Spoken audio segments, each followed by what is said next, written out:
A Kuiper Belt object with an atmosphere. The moon that became Saturn's rings. Tracking the Artemis mission from Earth. And in Space Bites Plus, 3,000 new brown dwarfs discovered. All this and more in this week's Space Bites.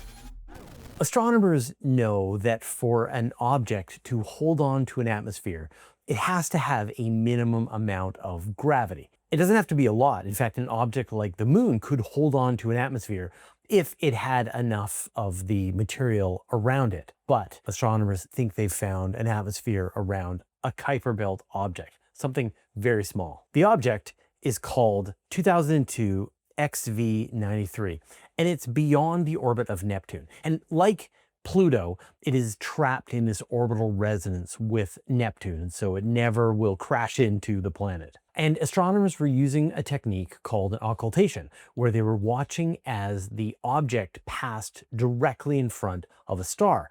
And this is how they're able to find moons, rings, and in this case, an atmosphere around this Kuiper Belt object. They watched as it passed in front of the star and noticed that the star was dimming as if there was gas beside this Kuiper Belt object, and then gas again as the star was reappearing on the other side. And astronomers did follow-on observations with James Webb to try and see if they could detect the presence of the atmosphere, and they couldn't. And so having an object this small, it could only hold on to an atmosphere for about 1,000 years. And so how does it have one? One possibility is that it has some form of active cryovolcanism on it, that there are ice volcanoes that are constantly spewing out material and replenishing the atmosphere. The other possibility is it was recently under some crash with another comet, and so we're seeing just the debris floating around this object. They're going to have to wait for another occultation to see if the atmosphere is still there. And so this is totally unexpected. They're hoping for rings, maybe moons, but they found an atmosphere. We've got a story about this from Alan Boyle. Astronomers have been arguing for a long time, where did Saturn's rings come from? One possibility is that the rings are very old, that they formed with Saturn early on in the solar system. Or the rings are very new, that some source is either replenishing them or something broke up and became the rings. The scientific consensus is starting to lean towards Saturn's rings are young. Something happened relatively recent. And by relatively recent, I mean like say within the last 100 million years or so. So now researchers have modeled the kind of object, kind of moon that could have broken up around Saturn. They dubbed it chrysalis and estimate that it was about 1,500 kilometers across. And when it started out in a highly elliptical orbit, it was about 200 Saturn radii away from the planet. And then over time, it got closer and closer and closer until eventually it got within about 1.5 Saturn radii. And that started to bring within the Roche limit of the planet. This is the point where the tidal interactions, the tidal forces from the planet are pulling on the near side stronger than the far side, and it actually shears it apart. And then it gets broken again and turns into this ring system around Saturn. And so the dinosaurs could have watched about 100 million years ago when this moon was being torn apart and turned into these rings. Got a story about this from Lawrence Tugnetti. During the recent Artemis 2 mission, there were plenty of eyes on the mission. And one really interesting one was the Green Bank Observatory in West Virginia. This giant radio telescope was watching several key points along the mission. And they did these big, long observations of the spacecraft as it was moving out to its farthest point away from the Earth, as it was going around the moon. And the purpose of these observations was to test their tracking to see if they could determine the motion of the Artemis 2 mission independently from what NASA was doing. You know, we always get this comment from people who are skeptical of spaceflight, who say, well, you know, why wasn't anybody watching the Artemis 2 mission as it was flying? Why weren't there telescopes pointed at the spacecraft? Well, there were. And so the Green Bank Observatory was able to measure the motion of Artemis 2 and was able to measure its velocity to within 0.2 millimeters per second of NASA's official calculations. And one sort of really interesting thing, like the picture doesn't look great. I'm not gonna lie. But one of the astronomers who helped take this image looked at it and said, you know, there are 4 people in this single pixel. And it's crazy that we're looking out from Earth, out into space, seeing the spacecraft, and there are people in this little dot in the sky more than 300,000 kilometers away from the Earth. That's what humanity can do. Got a story about this from Mark Thompson. Little red dots are one of the big mysteries that were discovered, uncovered, revealed by James Webb. And these are these strange, mysterious objects seen within the first couple of billion years after the Big Bang. They are very compact and they are sort of pushed into the infrared, and probably some hot object putting out a lot of radiation, but it's then covered and enshrouded in dust. The go-to explanation for this is that it's some kind of actively feeding supermassive black hole. We see these active galaxies around the modern era, and we've seen them back in history. But one of the telltale signs that goes along with the radiation is that you see X-ray radiation, because you've got all of this gas and dust flowing into this supermassive black hole. It compresses, it builds a accretion disk around it, and that glows hot, almost like the interior of a star, as you're expecting to see those X-rays. And the big mystery is that we see these little red dots, which appear to be, they should be, the region around a supermassive black hole, and yet we don't see the X-ray radiation. And this has forced astronomers to kind of go back to the drawing board and say, well, what could they be? I've done interviews where maybe they're the building blocks of globular star clusters, and there's a bunch of ideas, and yet they all start to disappear at around the 2 billion year mark. And so what are they turning into? What modern structure are we seeing in the universe today? Well, astronomers have found an example of a little red dot that is giving off X-ray radiation. They were able to do follow-on observations with the Chandra X-ray Observatory, and they did detect the presence of the X-rays. And so one idea is that we are seeing this transition phase. So you start out, you have this shroud of gas and dust, you have this supermassive black hole at the heart of it. It's actively feeding, and it's building up these sort of powerful stellar winds, almost like the solar wind coming from the sun, that's starting to blow away all of this material around it. That was obscuring the X-ray radiation.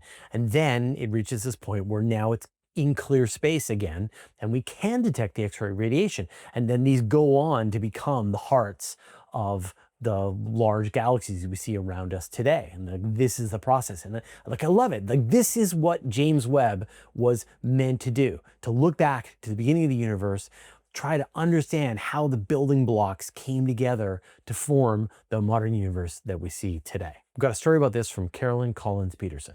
Every week we do a vote on our channel where you tell us what you thought was the best space news story of the week. And the winner last week was the 12,000 new Artemis images released by NASA. So thank everyone who voted. Now we're going to put a vote on the channel this week into the post tab. So go ahead, pick the story that you like the best. Of course, the best chance to see these votes, subscribe to the channel, click on the notifications bell, go into the post tab, vote for a whole bunch of stuff that you like. And then from this point on, the algorithm will smile on you.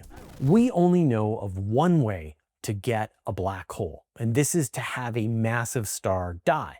A star with over 20 times the mass of the sun has to run out of fuel, detonate as a supernova, and you end up with a black hole at the heart of it. Then that black hole can go on feeding. It can merge with other black holes. And eventually, theoretically, you can get those supermassive black holes that we see at the centers of galaxies. Now, there's another possibility that you can have a direct collapse black hole. You can just have a large cloud of gas, and in the right conditions, it can just start turning into a giant black hole. But whatever the case, there needs to be a lot of material coming together to form a black hole. But one theory that hasn't been ruled out yet is that there could be primordial black holes. So these would be black holes that formed at the beginning of the universe, where you had regions of higher and lower density shortly after the Big Bang, and that you would get black holes of all masses, black holes with the mass of a couple of atoms, black holes with 1,000,000 times the mass of the sun, black holes with 1,000,000,000 times the mass of the sun. It really just depends on what kinds of density gradients you had in the early universe.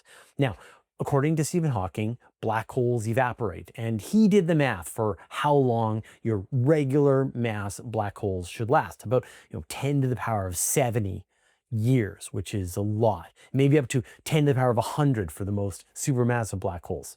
The lower mass black holes should evaporate more quickly, and if there were black holes very small, maybe the mass of an asteroid, then they should have already evaporated. But how long does it take for one of these lower mass black holes to evaporate? So a team of researchers went and looked at the calculations from Stephen Hawking's and evaluated according to quantum theory. And what they found is that a black hole will go through 3 phases of its evaporation. It'll start at the beginning with the sort of standard Hawking phase, and Hawking did the calculations for how long this will last. Then it moves into a second transition phase, and then into an entanglement phase. And the entanglement phase sets the maximum time limit for how long. The problem is, to understand, to calculate how long the entanglement phase lasts, we need a theory of quantum gravity, which is a thing that scientists, astronomers are still working on. And so they still can't calculate that maximum lifetime for how long these things will last, only the minimum, which is the same as Hawking predicted. But one really interesting sort of side feature of the calculations that they did is that the black holes will behave like a white hole near the end of their life. And so you would have this material that is a black hole, but it's starting to push away material from around it instead of being this mass that is able to accumulate new mass. And so that gives you a vector for how you could search for these black holes that are in the process of evaporating and sort of near the end of their life, is you're going to see different behavior, essentially things acting like white holes out there in the cosmos. And that could be an additional line of evidence that primordial black holes exist, that they evaporate according to Stephen Hawking, and that they could behave like white holes at the end of their lives. Got a story about this from Brian Corberline. He is a PhD astrophysicist, and so he explains it much better than I do. If you've taken any astronomy, you have probably run into the Hertzsprung-Russell diagram, an HR diagram.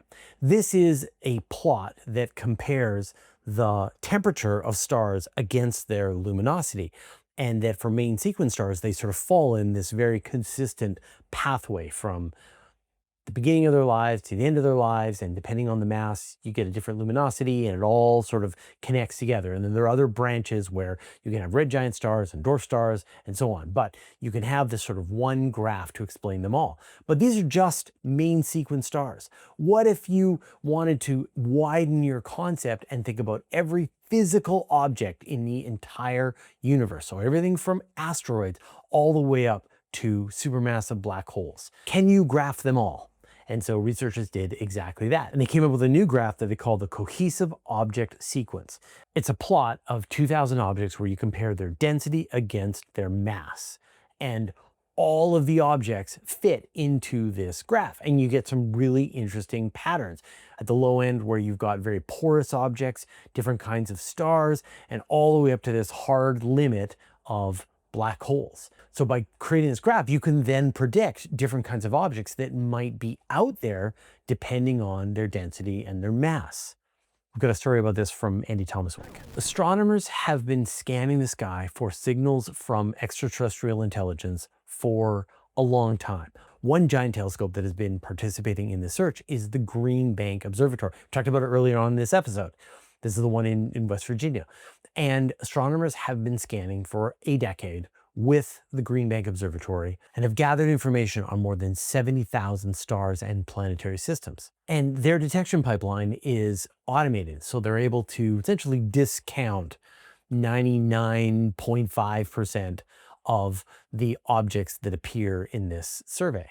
Their detection pipeline is so efficient, they're able to catch between 94 and 99% of any genuine narrowband signals that range across this full range of frequencies. And they flagged 100 million candidate signals for further study. And then they processed them through a bunch of automated filters that got rid of stuff that they obviously knew what they were.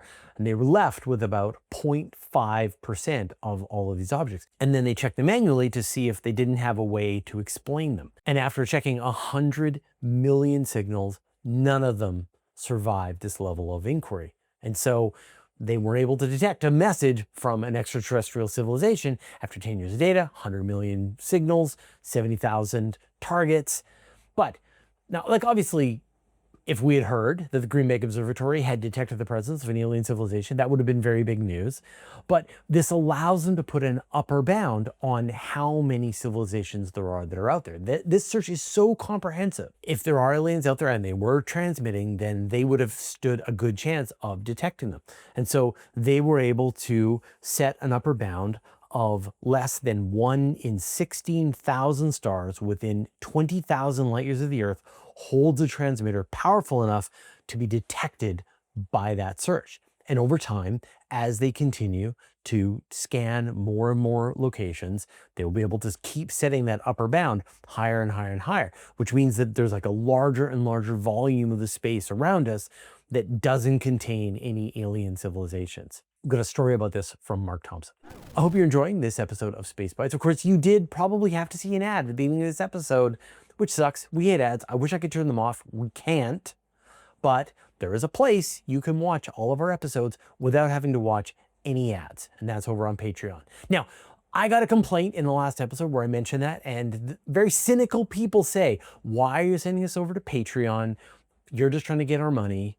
No, it's available for free on Patreon. You don't even have to log in. You can just go into a completely incognito, anonymous browser, and you can watch this exact same episode without any ads. Why do we do this? Because we don't like ads, and we want you to be able to watch these episodes without ads. If a school teacher wants to be able to display an episode of Space Bites or anything that we do, we want them to be able to do that without having to see any ads. And the only place that we can put these is over on Patreon. So that is the solution that we do. So if you want to be able to watch these episodes, I'm going to put a link down in the show notes. You can watch it over on Patreon. Of course, this is just a fraction of all the stories that we're covering on Universe Today. This is another big week. So many stories, like 35 to 40 stories this week. So I'm working on my weekly email newsletter, which is taking me a long time, mostly because I'm traveling, but also because it's a very big episode.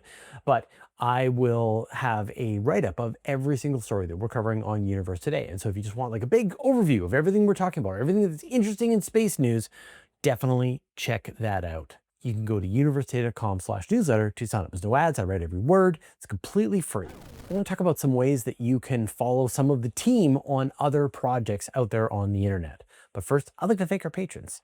Thanks to Abe Kingston, Andrea Pedretti, Brian Bodie, Karen, Chuck Hawkins, Commander Baylor, Dark Finga, David Gilton, and David Matz. And for all the reading and math for toddlers, Eric Lindstrom, Evan.Pro, James Clark, Jeremy Mattern, Jim Burke, Jordan Young, Josh Schultz, Marcel Sutz, Michael Purcell, Nordspace, OneStepForAnimals.org. Please follow my nephew at VBrick6994, Rain Kaidu, Richard Williams, Sean Sargent, Stephen Falamonley, Team 49, Telescopes Canada, Vlad Chiplin, Wolfgang Klotz, and Zelda Board Galactic Defender, who support us at the Master of the Universe level, and all our patrons. All your support means universe to us. So you hear me say the names of the people on the team every week. Names like Matt Williams, Brian Coberline, Paul Sutter. They are writers for Universe Today, but these people also have other outlets that they're able to get their work published. And so if you're interested, you want to learn a little bit more behind the scenes about these various people, I want to just kind of point you towards some interesting resources you can find them. So first, Dr. Paul Sutter, also known as the Ask a Spaceman podcast. He does these really cool series about different concepts in space astronomy every month on Universe Today, but he has the Ask a Spaceman podcast. He has shown up on various television shows. So I'll put a link to Dr. Paul Sutter. Dr. Brian Coberline, who is also a PhD astrophysicist. He has his own Patreon. You can go and follow his blogging that he does. Alan Boyle is a legendary science journalist. In fact, he was one of my mentors, one of the first people that I reached out to when I wanted to become a space journalist. And he runs his own blog called Cosmic Log, is a regular contributor to GeekWire, and writes for us, Universe Today. And then Matt Williams, who writes a ton of stuff for Universe Today, has his own podcast. And he's recently been posting the audio of all of his podcasts onto his YouTube channel. And so you can go and check that out. In some cases, he's interviewing people. Other times, he's just doing a solo episode where he's talking about concepts that are interesting to him. So definitely check that out. Carolyn Collins Peterson is, again, a legendary science writer and also has written many of the planetarium shows that you have ever seen. Mark Thompson is a regular contributor for BBC and various science television shows in the UK. And I'm sure there's other projects that the people are working on that I haven't been aware of. So we'll try and put links to as many things as we can down in the show notes. And when the team are working on other side projects that are important, I will try to let you know, as you just get a better sense of who all these people are and what they're working on. All right. Goodbye from Tokyo. We'll see you next week.